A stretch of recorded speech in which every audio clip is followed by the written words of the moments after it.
শুরু হচ্ছে সুরায় রাফার লেখা উপন্যাস আমি শুধু চেয়েছি তোমায়।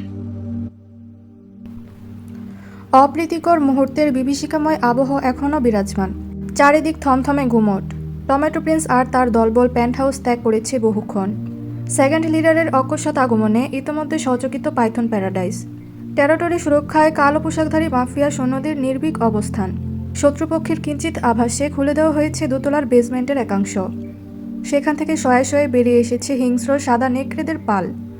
নেকড়ে প্যাকের সবচেয়ে বুদ্ধিদীপ্ত এবং চৌকস আলফার পিছু নিয়েছে বাকি সদস্যগণ।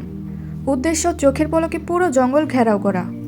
পাইথন লিডারের অন্যতম শক্তির উৎস বোধহয় এই নেকড়ে প্যাক। একদল হিংস্র দৈত্যাকার জানোয়ারকে এভাবে বশবর্তী করে নিজের টেরিটরি সুরক্ষায় নিয়োজিত রাখা চারটেখানি কথা নয়। এডি শিউভানের দক্ষতায় অভিভূত ব্রাডবাসহ পুরো আন্ডারওয়ার্ল্ড। তবে মানুষ খেকো নেকড়েদের বশ করার মতো এমন ভয়াবহ মৃত্যুঞ্জয়ী খেলার পেছনে যে মাফিয়া বসের কোনো কলুষিত দুধর্ষ অতীত রয়েছে সেই ধারণা নিশ্চিত। নৈশব্দে কেটে গিয়েছে কয়েক প্রহর। সেই যে সিঁড়ি ভেঙে নিজের ঘরে ঢুকেছে তুষার, তারপর আর এ মুখো হয়নি সে।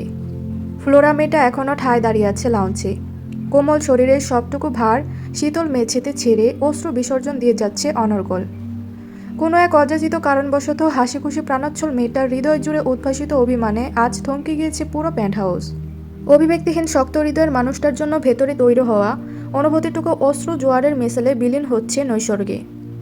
মাফিয়া প্যান্ট হাউস কভু ভালোবাসা, মোহ, আসক্তি কিংবা অনুভূতি দেখানোর জায়গা নয়। সেই সম্পর্কে বেশ ভালোমতো অবগত রয়েছে ফ্লোরা। অগত্যা ওই থমথমে কাঠখোট্টা লোকটার প্রতি হৃদগহীনে একটু একটু করে জন্মানো অনুভূতির পালকে প্রাধান্য দেওয়ার ইচ্ছাটাও জাগেনি কোনো কালে। কিন্তু আজ কি জানি কি হলো, অমন একটা কলুষিত মুহূর্তের মাহেন্দ্রক্ষণে মানুষের এহেন করা অপ্রতিরুদ্ধ বাক্যবানগুলো মোটেই সহ্য হলো না ফ্লোরার। টমেটো প্রিন্সের কর্মকাণ্ডের চেয়েও তুষারের বলা প্রত্যেকটি কথা হাজার গুণ বেশি আঘাত হানল হৃদয়ে। নাজুক বক্ষপিঞ্জরের সমগ্র জুড়ে বিদ্রোহ করে উঠল অজ্ঞাত এক কৈশোরিক অভিমান, যেন অধিকারের তাড়নায় মাথাচাড়া দিয়েছে অবিন্যস্ত বাক্যরা। অভাবনীয় সাহসের ঢেউ তুলে জোর গলায় বলছে, আপনি আমাকে উপেক্ষা করতে পারেন না। কথায় কথায় এভাবে কষ্ট দেওয়ার অধিকার রাখেন না। আমি আপনার সাবলীলতায় অভ্যস্ত হতে চাই, কঠোরতায় নয়। মনের আকুতি মনেই চাপা পড়ে রয় রুশকন্যার। দোতলা থেকে আগত আসবাবের ভারিক্কি আওয়াজে মুহূর্ত বেরিয়ে আসে ভাবনা থেকে। ধ্যান ভঙ্গ হয়ে গেলে কর্ণ সচকিত করে উপরতলার করিডোরে দৃষ্টি নিক্ষেপ করে ফ্লোরা। কিয়ৎক্ষণ পর্যবেক্ষণ করে বুঝতে পারে শব্দের উৎস তুষার জাওয়াদের মাস্টার বেডরুম। এহেন অতর্কিত আওয়াজে ক্রন্দনস্বর খেয়েই হারালো মিটার। কপল বেয়ে গড়িয়ে পড়া স্বচ্ছ নোনাজল থমকে গিয়ে টলটলে হয়ে উঠল ডাগর চোখের কার্নিশ। বাম হাতের পিঠ দিয়ে সেটুকু সন্তর্পণে মুছে দ্রুত কদমে এগিয়ে গেল তুষারের কক্ষের অভিমুখে। বিশালাকার কক্ষের কালো দরজাটা হাট করে খোলা। ভেতরে ঢুকলো না ফ্লোরা। বাইরে থেকে উকি দিয়ে অবলোকন করতে লাগলো তুষারকে। উদ্ভ্রান্তের মতো এদিক ওদিক ছুটছে তুষার। কাভার্ড ক্যাবিনেট, কফি টেবিল, এমনকি কাউচের সঙ্গে আবদ্ধ সিক্রেট ডয়ারগুলো পর্যন্ত উল্টে পাল্টে নিমেষে পুরো রুমটাকে তছনছ করে ফেলেছে সে। তুষারের কর্মকাণ্ডে হতচকিত হলো ফ্লোরা। ব্যগ্রকদমে সামনে এগোতে এগোতে বলল, কি করছেনটা কি? ঘরটাকে এইভাবে এলোমেলো করার উদ্দেশ্য কি? নিশ্চয়ই আমাকে অহেতুক প্যারাশানি দেওয়া। জবাব এলো না অপর প্রান্ত থেকে। কোনো কিছু খোঁজার প্রয়াসে ব্যতিগ্রস্ত তুষার। শুধু হলো কপাল জুড়ে স্পষ্ট দুশ্চিন্তার ভাঁজ। শ্যামরঙ্গা সুদর্শন মুখাবয়বে গাঢ় হয়েছে বিষণ্ণতা। ওর এহেন অদ্ভুত উদ্বিগ্নতা লক্ষ্য করে ফের প্রশ্ন ছুড়ল ফ্লোরা, কি লাগবে বলুন না, আমি খুঁজে দিচ্ছি এক্ষুনি। That's none of your business, কাট কাট জবাব দিল যন্ত্রমানব। নিমেষে চোখ মুখ শুকিয়ে এইটুকু হলো ফ্লোরার। শুষ্ক একটা ঢোক গিলে অভিমানী স্বরে বলল, আমি কিন্তু আর গোছাতে পারবো না। লাগবে না। আবারও তিরিক্ষ আওয়াজ। এবার সত্যিই বিভ্রান্ত হলো ফ্লোরা। হঠাৎ কি এমন হলো তুষারের? গ্যাংস্টার মিশনে যত চড়াই উতরাই কিংবা উৎপীড়নই থাকুক না কেন, এই মানুষটাকে কখনো এতটা ব্যতিগ্রস্ত হতে দেখেনি ফ্লোরা। তাছাড়া হঠাৎ প্যান্ট হাউসে ফিরে এসে এমন করে কী বা খুঁজে বেড়াচ্ছে সে? ভাবনার মাঝেই তুষারের পানে এগিয়ে গেল ফ্লোরা।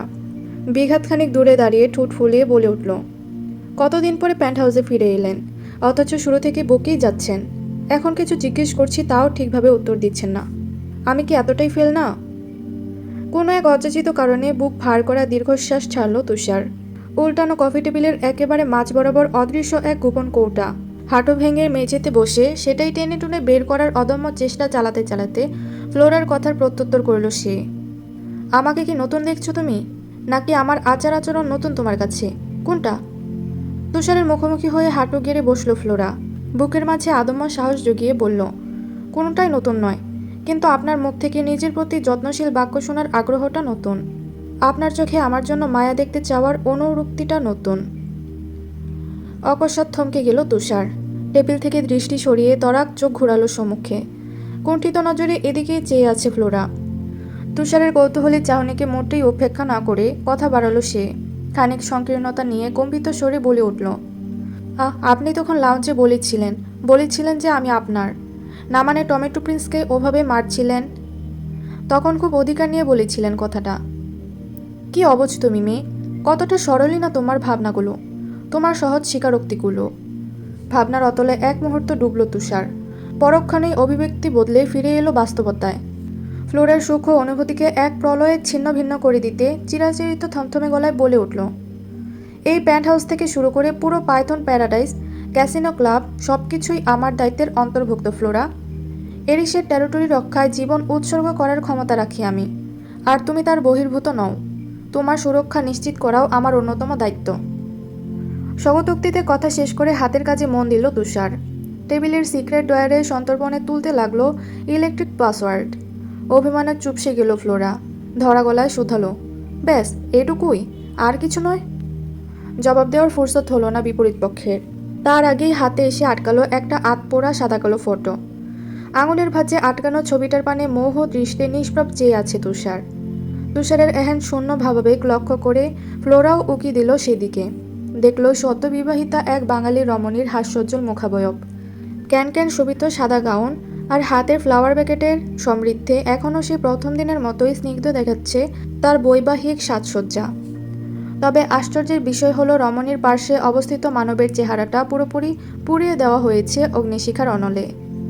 পুরো ছবি জুড়ে এখন শুধু এক স্নিগ্ধ বাঙালি রমণীর অস্তিত্ব, যার হাস্যোজ্জ্বল মুখ পানে অনিমেষ চেয়ে আছে তুষার। সেদিকে একপল দৃষ্টিপাত করে কিছু একটা অনুমান করল ফ্লোরা। মুখগহ্বরে অবশিষ্ট তরলটুকু আড়ালে গলাৎকরণ করে গলার স্বর খাদে নামিয়ে বলে উঠল, আপনার মা নিশ্চয়ই। প্রত্যুত্তর করল না তুষার। বিনা বাক্যে নৈশব্দে কাটিয়ে দিল বেশ কিছুক্ষণ। ফ্লোরা বুঝল তুষার হয়তোবা কোনো মন মস্তিষ্কের দ্বন্দ্বে আটকে গিয়েছে। এই মুহূর্তে একা থাকাটাই শ্রেয়। সহসা তুষারকে যথাযথ একাকিত্ব দিয়ে নীরবে পিছিয়ে এলো মেয়েটা। পরনের ফিনফিনে ফ্রকটা ঠিকঠাক করে নৈশব্দে পা বাড়ালো সম্মুখে। ঠিক তখনই পেছন থেকে ওর সরু হাতের কবজিটা টেনে ধরল তুষার। আকস্মিক কাণ্ডে ভরকালো রমণী। পেছনে ঘাড় ফিরিয়ে শান্ত স্বরে শোধালো, কি কিছু হয়েছে? একটু থাকবে এখানে? শক্ত হৃদয়ের মূর্তিমান লোকটার হঠাৎ এহেন জড়ানো কণ্ঠস্বরে হৃদয় খামচে উঠল ফ্লোরার। তৎক্ষণাৎ তরতরিয়ে পিছিয়ে এলো মেয়েটা। পুনরায় তুষারের মুখোমুখি হয়ে হাঁটু ভেঙে বসে আশ্বস্ত গলায় বলল, আমি এখানেই আছি। চোখ নমিত করল তুষার, তবে হাত ছাড়ল না ওর। ছবিটার পানে এক ধ্যানে চেয়ে রইল ফির। আপনি কি শুধুমাত্র এই ছবিটা খোঁজার জন্যই রাশিয়ায় ফিরেছেন?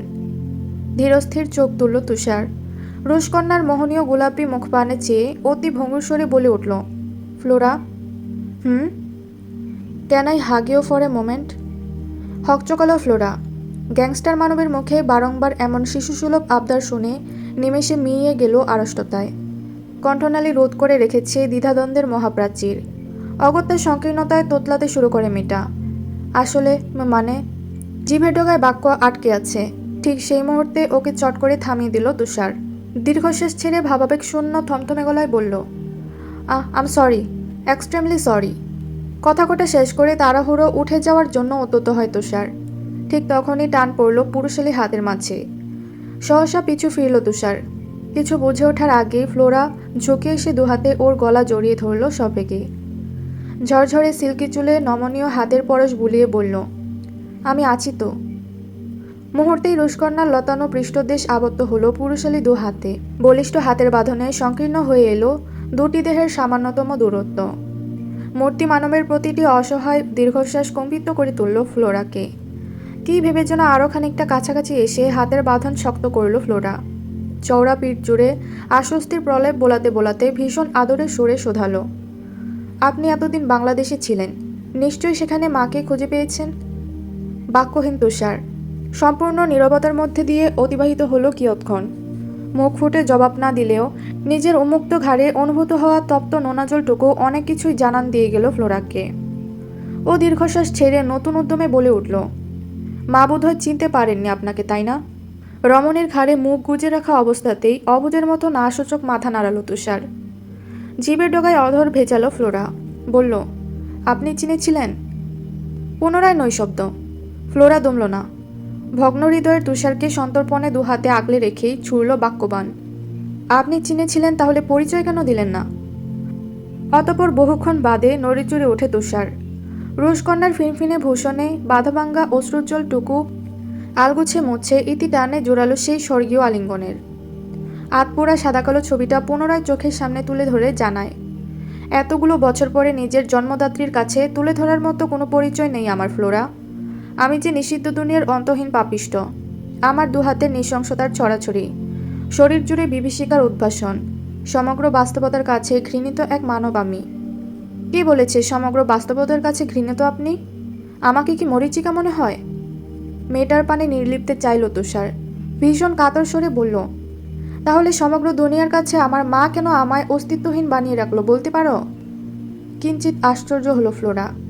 কণ্ঠ খাদে নামিয়ে শোধালো, মানে? হাতের মুঠোয় আবদ্ধ থাকা ছবিটার দিকে অনিমেষ চেয়ে অতীতে ডুবল তুষার।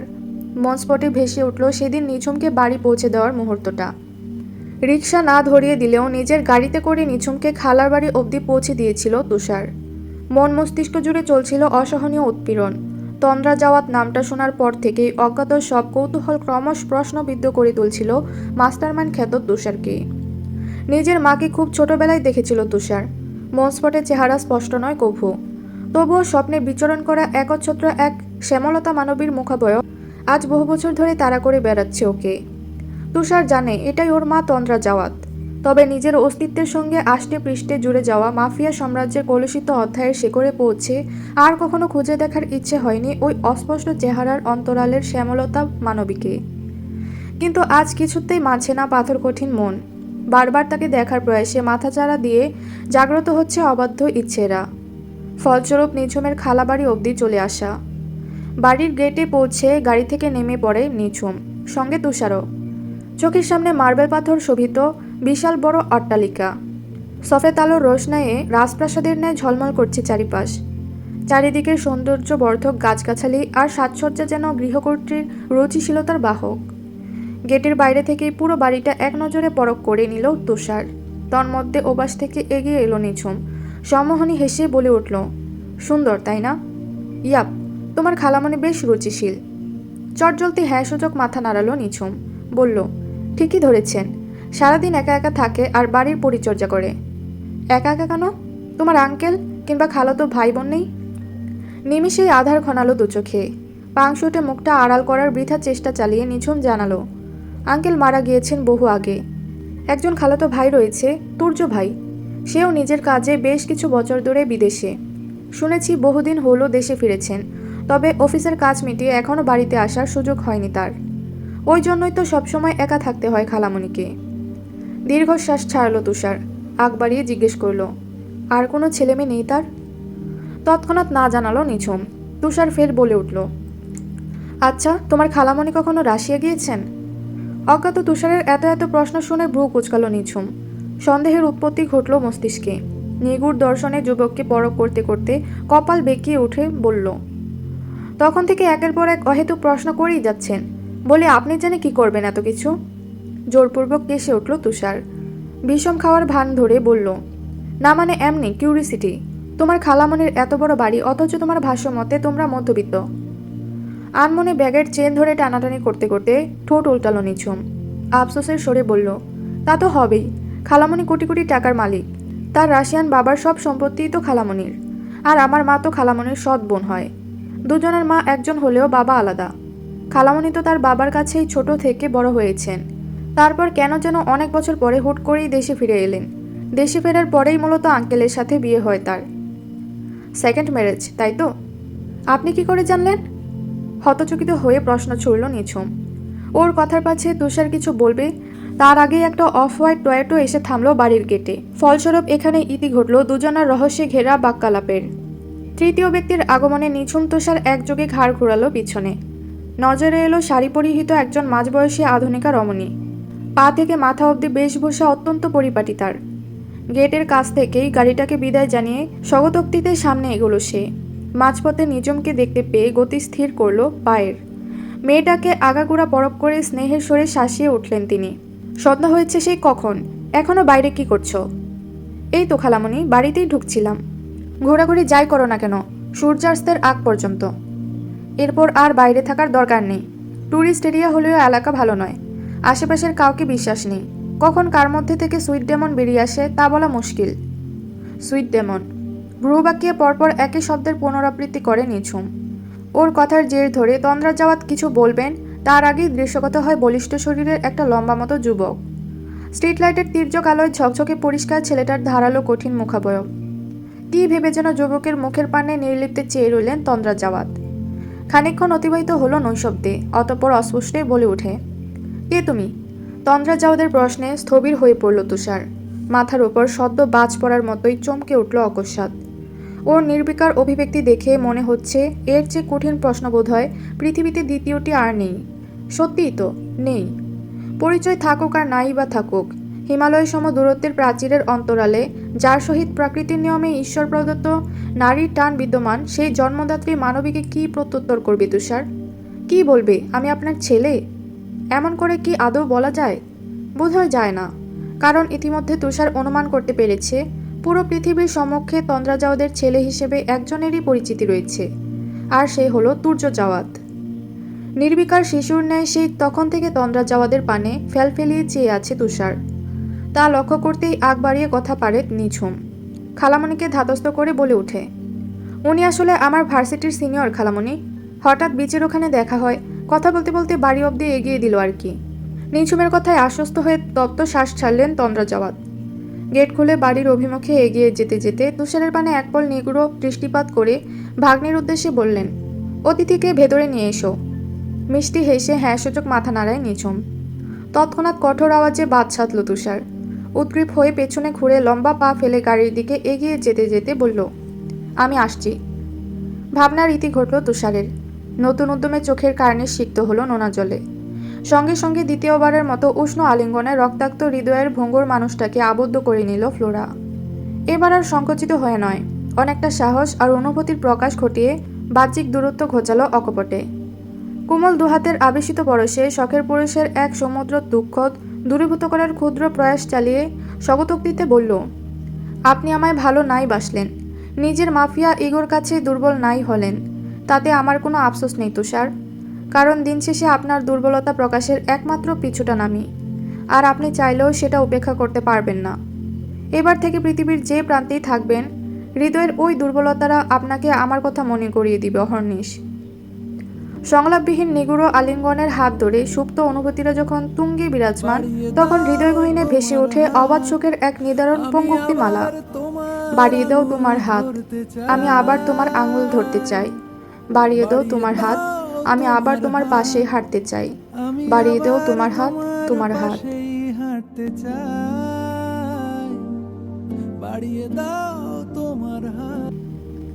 দর্শনার্থীদের ভিড়ে জমজমাট ইনানি। রয়্যাল টিউলিপ আজ লোকে লোকারণ্য। মার্কেটে বেশ ভালোই ভিড়। বুটিক হাউসে সেই সকাল থেকে ব্যস্ত সময় পার করছে ঈশানী। আরও দুজন মেয়ে আছে, তবে দায়িত্বের বহুলাংশই ঈশানীর উপর বার্তানো। সহসা ক্রেতা সমাদরে দুদণ্ড দাঁড়িয়ে থাকার ফুরসত নেই তার। দুপুর গড়িয়ে বিকেল হয়ে এসেছে। এই সময় কাস্টমারের ভিড় কিছুটা কমে আসে। পরবর্তীতে সন্ধ্যা গড়ালেই শুরু হয় নতুন উদ্যমের ব্যস্ততা। যেহেতু ক্রেতা সমাগম কমে এসেছে কিছুটা, এই ফাঁকে এলোমেলো জিনিসগুলো গোছাতে শুরু করে ঈশানী। গোছগাছ হয়ে গেলে তবেই মিলবে ফুরসত, কিন্তু সেই ফুরসত বোধহয় ঠিক জুৎসই লাঘব করা হলো না ঈশানীর। তার আগে ওপাশের মার্কেটে কর্মরত একটা মেয়ে এগিয়ে এলো হন্তদন্ত হয়ে। মেয়েটার আকস্মিক আগমনে ভ্রু কুঞ্চিত করল ঈশানী। দরজার কাছে এগিয়ে এসে শুধালো, কি হয়েছে হঠাৎ, এমন ছুটে এলে যে? মেয়েটা হাঁপাতে হাঁপাতে বলল, তোমার কাছেই এসেছি। মার্কেটের গেটে একটা ভাইয়া দাঁড়িয়ে আছে, তোমাকে ডেকে পাঠাতে বলল।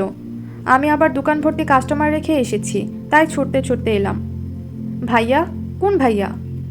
বাঁকানো কপাল আরও খানিকটা বেঁকে গেল রমণীর। ঈশানীর প্রশ্নে অপর প্রান্তের মেয়েটা ঠোঁট উল্টালো সবেকে। আবারও ফিরে যেতে যেতে বলল, কি জানি, দেখে তো মনে হলো ভার্সিটির সিনিয়র হবে হয়তো, কিন্তু আমি তো আজ পর্যন্ত ভার্সিটিতে কখনো। বাক্য শেষ করার ফুরসত পেল না ঈশানী। তার আগেই ব্যস্ততার ভানে দৃশ্যপটের আড়াল হয়ে গেল মেয়েটা। ঈশানী আর কী বা করবে? উপায়ন্তর না পেয়ে মেয়ে দুটোকে দোকানে বসিয়ে সদ্য উদয় হওয়া সিনিয়র ভাইয়ার খোঁজে এগিয়ে গেল মার্কেটের গেটের দিকে। গেটের বাইরে পা রাখতে না রাখতেই হতভম্ব হয়ে গেল ভীত মেয়েটা। চোখ দুটোকে আচমকা তুলে ফেলল কপালে। বিস্মিত স্বরে একা একাই বলে উঠল, এই তো মাফিয়া বস, কিন্তু উনি এখানে, তাও বাইক নিয়ে। বাইকের পানে দৃষ্টিপাত করা মাত্র ঈশানীর মনে পড়ে যায় সপ্তাহখানেক আগের কথা। বাইক চলবে? কিন্তু তখন তো ঈশানী এমনি হিয়ালি করেছিল ওসব। তাছাড়া সেদিনের পর থেকেই এরিস পুরোপুরি লাপাত্তা। কক্সবাজারের কোথাও আর কখনো দেখা যায়নি তাকে। অথচ এতগুলো দিন বাদে হঠাৎ করে কোথা থেকে উদয় হয়ে সোজা বাইক নিয়ে মার্কেটে হাজির। মাফিয়া বসটা ভীষণ অদ্ভুত। কখন দর্শন দিবে আর কখনই বা উধাও হয়ে যাবে সে কথা বলা বাহুল্য। চোরা চোখে আশপাশটা ভালোমতো পরখ করে ধীর গতিতে সামনে পা বাড়ালো ঈশানী। যেতে যেতেই আর চোখে এক পলক দৃষ্টিপাত করলো সুদর্শন লোকটার পানে। অফ হোয়াইট সোয়েট শার্টের উপর black leather jacket, black baggy denim আর হোয়াইট কনভার্সে তাকে সত্যিই ভার্সিটির সিনিয়র ভাই লাগছে আজ। চোখ জুড়ে আবৃত বিশালাকার রোদ চশমাটা না খুলেই আন্ডারকাট ঝরঝরে চুলগুলোতে আঙুল বোলাচ্ছিল এরিস। তখনই সম্মুখে এসে উপস্থিত হয় ঈশানী। এরিস ঘাড় ফিরিয়ে তাকানোর আগেই তাড়াহুড়ো করে শোধায়, ডেকে পাঠিয়েছেন কেন? মার্কেটে আজ অনেক ভিড়, বুটিক হাউস খালি পড়ে আছে। তাহলে আজকের জন্য পুরো মার্কেট সিলগালা করে দিই। বাইকের সঙ্গে ঠেস দিয়ে দাঁড়িয়ে ফ্রন্ট মিররে নিজের চুল ঠিক করতে করতে ভাবলেশহীন গলায় জবাব দিল মাফিয়া বস। কি? কেন? এরিসের কথায় আটকে উঠল রমণী। এই লোক হেয়ালি করে না মোটেই, যেটা বলে সেটাই করে ছাড়ে। ফলস্বরূপ ঈশানীর মুখশ্রী জুড়ে প্রস্ফুটিত হলো নিদারুণ উদ্বেগের ছাপ। এতক্ষণে ঘাড় ঘোরালো ইরিশ। সাবলীল ভঙ্গিতে বলল, কারণ তুমি এই মুহূর্তে আর দোকানে ফিরছো না। ফিরছি না মানে? কোথায় যাব? লং ড্রাইভে। তৎক্ষণাৎ এরিসের কথায় আপত্তি জানালো ঈশানী। এদিক ওদিক মাথা নাড়িয়ে ভয়ার্ত স্বরে বলল, আজ কিছুতেই ফাঁকি দেওয়া যাবে না। এত কাস্টমার রেখে ফাঁকি দিয়েছি জানতে পেরে মালিক স্যালারি কেটে নিলে তখন? যে তোমার স্যালারি কাটার দুঃসাহস দেখাবে তার গর্দান কেটে নেব আমি। নাও গেট আপ। মাফিয়া বসের কঠোর অভিব্যক্তি, কণ্ঠে স্পষ্ট দৃঢ়তা। ওর কথায় শুষ্ক ঢোক গেল ঈশানী অবিশ্বাসের স্বরে বলে উঠল, আপনি মজা করছেন তাই না? কিন্তু আমি আজ কিছুতেই যেতে পারবো না। কথা শেষ করে তড়িঘড়ি করে পিছু হাঁটে ঈশানী, তবে গেট অবধি আর পৌঁছাতে পারে না। তার আগে ওকে টান মেরে কাঁধে তুলে ফের বাইকের কাছে নিয়ে এলো এরিস। সিটের ওপর বসিয়ে কোমল হাত দুটো মুঠোবন্দি করে গ্রীবাদেশ বাঁকিয়ে এগিয়ে এলো সাকুরার পানে। গমরঙ্গা সুশ্রী মুখের ওপর তপ্ত শ্বাস ছেড়ে দাঁতে দাঁত পিষে হাসকি গলায় বলল, এত অবাধ্য কেন তুমি? আমাকে শান্ত দেখতে ভালো লাগছে না তাই না? কি চাও, এভাবে কাঁধে তুলে লং ড্রাইভে নিয়ে যাই? হৃদযন্ত্র খামচে উঠল ঈশানীর। মাফিয়া বসের বজ্রকঠিন রূপে অভ্যস্ত থাকা সত্ত্বেও কোনটায় চুপসে গেল রমণী। তড়িৎ বেগে চোখ নমিত করে জড়ানো গলায় বলতে লাগলো, আপনি, না মানে আমি। এত এক্সপ্লেন শুনতে চাই না, চুপচাপ এখানে বসে থাকো। নাজুক মেয়েটার মাথায় হেলমেট চড়িয়ে তার উইন্ডো নামিয়ে দিতে দিতে কঠোর আদেশ করল ইরিশ। ঈশানী আর সাহস দেখালো না, বাধ্য মেয়ের মতো বসে রইল চুপচাপ। ঈশানীকে বসিয়ে ঘুরে গিয়ে বাইক স্টার্ট দিল ইরিশ।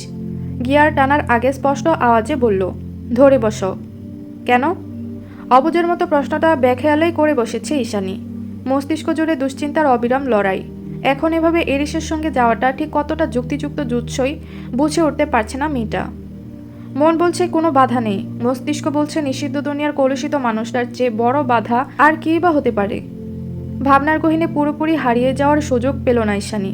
তার আগে স্পিডোমিটারে 100-র উপর গতি বাড়িয়ে আচানক বাইক টান দিল এরিস। আকস্মিক স্থান পরিবর্তনে এরিসের পিঠের হুমড়ি খেয়ে পড়ল বেখালি মেয়েটা। তড়িঘড়ি করে ওর জ্যাকেট খামছে ধরে উদ্বিগ্ন স্বরে বলে উঠল, আস্তে, পড়ে যাব তো। আমি আছি কি করতে?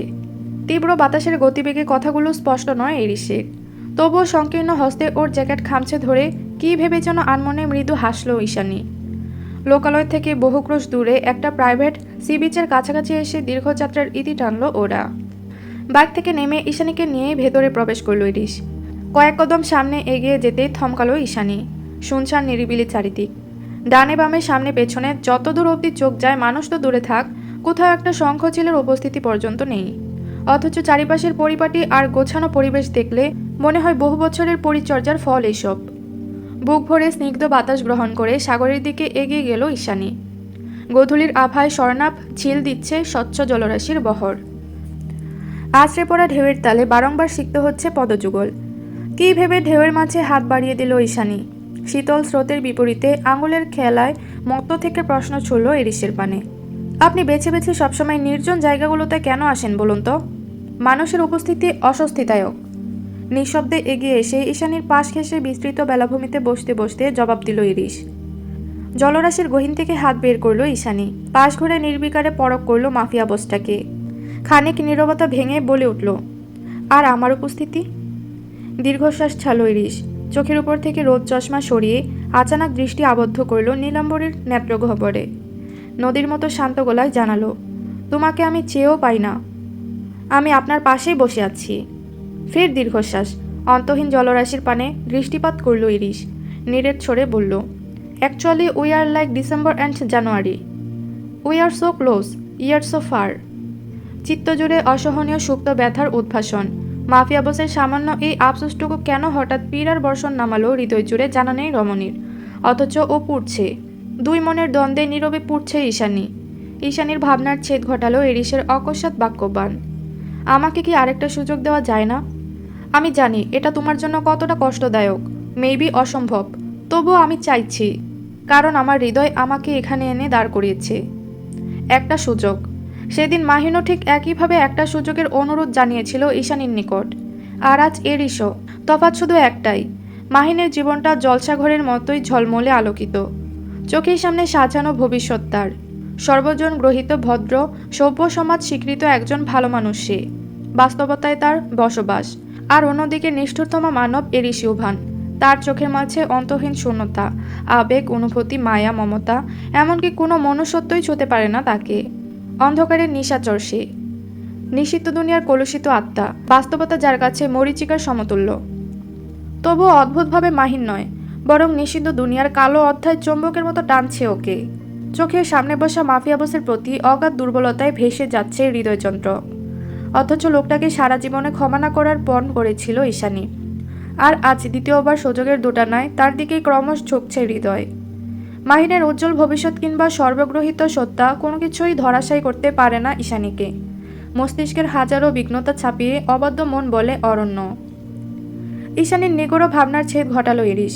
গৃহবাদেশ বাকিয়ে খানিকটা কাছাকাছি এসে বলল, আমি হয়তো সবার মতো তোমাকে কখনো সংসার দিতে পারবো না, স্বাভাবিক দম্পতিদের মতো একটা পরিবার দিতে পারবো না, সাবলীলভাবে জীবনযাপন করতে পারবো না, তোমাকে কখনো স্বাধীনতা দিতে পারবো না, বাট বিলিভ মি, আমি তোমাকে কখনো ছেড়ে যাব না, মৃত্যুর আগ অবধি না। থাকবে আমার সাথে? এরিসের মুখ থেকে হঠাৎ এহেন প্রস্তাবে অপ্রস্তুত হয়ে পড়ল ঈশানী। জিজ্ঞাসু দৃষ্টিতে এখনও চেয়ে আছে এরিস। ওর দৃষ্টির অনলে ক্রমশ ভস্ম হয়ে যাচ্ছে মেয়েটা। ফলাফল তৎক্ষণাৎ চোখ সরিয়ে পেছনে চাইল ঈশানী। আঙুল উঁচিয়ে খানিক দূরে অবস্থিত ক্যাফেটা দেখিয়ে পরপরই বলে উঠল, ক্যাফে মনে হচ্ছে, লোক নেই কেন? ঈশানীর ইশারা অনুসরণ করে পেছনে দৃষ্টিপাত করে ইরিশ। অতঃপর জানায়, বছরে 1-2বার মাফিয়া রিউনিয়ন হয় এখানে, তখনই কেবল ক্যাটারিং আনানো হয়, এছাড়া খালি পড়ে থাকে সবসময়। কফি খাবেন? আপনার পছন্দের ব্ল্যাক স্প্রেসো। তুমি বানাবে? উচ্ছ্বাসিত বদনে হ্যাঁ সূচক মাথা নাড়িয়ে জলদি উঠে পড়ল ঈশানী। অতঃপর এলিশের দৃষ্টিকে এক প্রকার উপেক্ষা করে পায়ে পায়ে এগিয়ে গেল নান্দনিক ক্যাফেটার দিকে। সবকিছু সুসজ্জিত ভিতরে, কোনো কিছু খুঁজে নেওয়ার অবকাশ নেই। অগত্যা ভিতরে ঢোকে কাউন্টারের কাছে গিয়ে কফি মেকারে হাত চালালো ঈশানী। ওর পেছন পেছন ক্যাফেতে প্রবেশ করে এগিয়ে এসে কাউন্টারের এক প্রান্তে দাঁড়ালো ইরিশ। মনোযোগী সাকুরার পানে নিগুড় দৃষ্টি স্থাপন করে নৈশব্দে অতিবাহিত করলো কিয়ৎক্ষণ। পরপরই গভীর গলায় বলে উঠল, মনে হচ্ছে কফি মেকিংয়ে খুব আগ্রহ তোমার। এতক্ষণ বাদে অবশেষে ফিক করে এক চিলতে হাসলো ইস্যু। মাফিয়া বসের দিকে কফির কাপটা এগিয়ে দিতে দিতে বলল, জানেন, একসময় স্বপ্ন দেখতাম আমার এমন একটা ক্যাফে হবে। আর তারপর কি ভেবে যেন মাঝপথে থেমে গেল ঈশানী। কফির কাপে নির্লিপ্ত চুমুক দিয়ে ভ্রু বাঁকালো ইরিশ। উদ্গ্রীব হয়ে জানতে চাইল, তারপর? তৎক্ষণাৎ প্রসঙ্গ পাল্টালো ঈশানী। কফির কাপে ইশারা করে শোধালো, কফি কেমন হয়েছে? তেতো নিশ্চয়।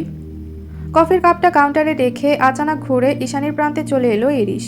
বিনা বাক্যে দুহাত বাড়িয়ে নাজুক মেয়েটাকে একটানে তুলে বসিয়ে দিল কাউন্টারে। ঘটনার আকস্মিকতায় ধর ফরালো ঈশানী। বিস্মিত হয়ে বলে উঠল, কি করছেন? ওর দুপাশে হাতের ভর ছেড়ে নির্বিকারের সম্মুখে ঝুঁকল ইরিশ। মাফিয়া বসের তপ্ত নিঃশ্বাসের পরশে মুহূর্তে নড়ে চড়ে উঠল মেয়েটা। কণ্ঠনালীতে দলা পাকিয়েছে আড়ষ্টতা। উচ্চাটন শ্বাস প্রশ্বাস ব্যতীত কোনো আওয়াজ নেই মুখে। হৃদযন্ত্রের কার্যক্রম বন্ধ হয়ে ইতোমধ্যে জমে গিয়েছে সর্বাঙ্গ। বিপরীত দিক থেকে আগত তপ্ত নিঃশ্বাসের আবহে ক্রমশ ঝলসে যাচ্ছে মুখশ্রী। তাও মাফিয়া বসের ধূসর বাদামি চোখে নির্লিপ্তে দৃষ্টিপাত করল সরলতা। বুঝতে চাইল আবেগহীন চিত্তের সুপ্ত অনুরক্তি। ঠিক তখনই নীরবতা ভাঙল ইরিশ। চোখের মাঝে এক আকাশসম বেকুলতা ধরে রেখে হাসকির স্বরে বলে উঠল, একবার চুমু খেতে দেবে? I just wanna feel you from core of my heart. হৃদয় আছে আপনার, অনুভব করবেন কিভাবে? ঈশানের কথার মাঝেই দুজনার মধ্যবর্তী সংকীর্ণতা বাড়ালো ইরিশ। ধীর গতিতে রমণীর পানে এগোতে এগোতে জানালো, প্রাণ সঞ্জীবনী তুমি আমার, তোমার সংস্পর্শে সেটাও আছে। কথার গভীরতা আঁচ করার প্রয়াসে এক মুহূর্ত থমকালো ঈশানী। তৎক্ষণাৎ ওর হতচকিত ফাঁকা ওষ্ঠাধরের মাঝে অনুভূত হলো একজোড়া পুরুষালী অধরের তপ্ত নিগুড় স্পর্শ। এক সেকেন্ডের মাথায় ব্ল্যাক স্প্রেসোর তেতকোটে স্বাদে ভরে উঠল মুখগহ্বর। বেমালুম অস্থিরতায় চোখ মুখ খিচে বন্ধ হয়ে গেল আপনাপনি। তৎক্ষণাৎ ঠোঁটের গভীরতায় দৃঢ়তা টানল মাফিয়া বস। নিগড় আঁকিবুকি ক্রমশ পরিণত হলো তীক্ষ্ণ দংশনে। নিমিষে ক্ষতবিক্ষত হলো রমণীর মাখন নরম উষ্ট। ঈশানী নিরুদ্বেগ, যেন বাস্তবে থেকেও নেই। মিষ্টি যন্ত্রণাটুকু লাঘবের প্রয়াসে দুহাত দিয়ে অচিরেই খামচে ধরে রেখেছে অযোচিত স্বামী নামক নিষ্ঠুর ব্যক্তির কলারের একাংশ। এক পর্যায়ে ব্যতিগ্রস্ততায় নাজেহাল হয়ে ছাড়াতে উদ্যত হয় নিজেকে। তবে ইরিশ ছাড়ল না। কেবল এক মুহূর্তের জন্য ফুরসত দিয়ে বলে উঠল, you know, sugar is not my type, but it's taste like soft marshmallow. ব্যাস এটুকুই। পরপরই দিশেহারা হয়ে হিংস্র দানবীয় উদ্যমে আঁকড়ে ধরল সাকুরার রক্তিম মোলায়েম ওষ্ঠাধর। এইটুকুই ছিল আমি শুধু চেয়েছি তোমায় গল্পের পর্ব 35। ভিডিওটি ভালো লাগলে একটি লাইক দিবেন এবং পরবর্তী পর্বগুলো দেখতে চ্যানেলটি সাবস্ক্রাইব করে রাখবেন।